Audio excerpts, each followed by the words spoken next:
G'day guys, these Tarago Esteema. So there's these cable function seats here, and there's a lever here to move the seat forward, and it uses cables.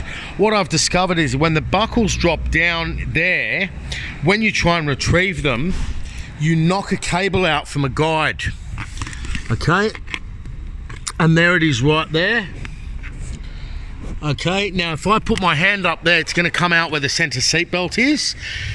So this was easily repaired.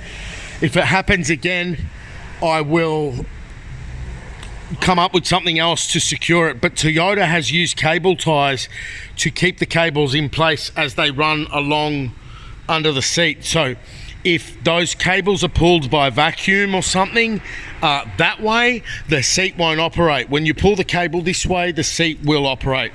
Sort of typical stuff, but it's nothing I've seen before because we don't get many of these. Here's another shot over there. So that blue clip has to sit there. If you knock that blue clip out by trying to retrieve a belt buckle, the seat won't move backwards and forwards. All right guys, hope that helps. See ya.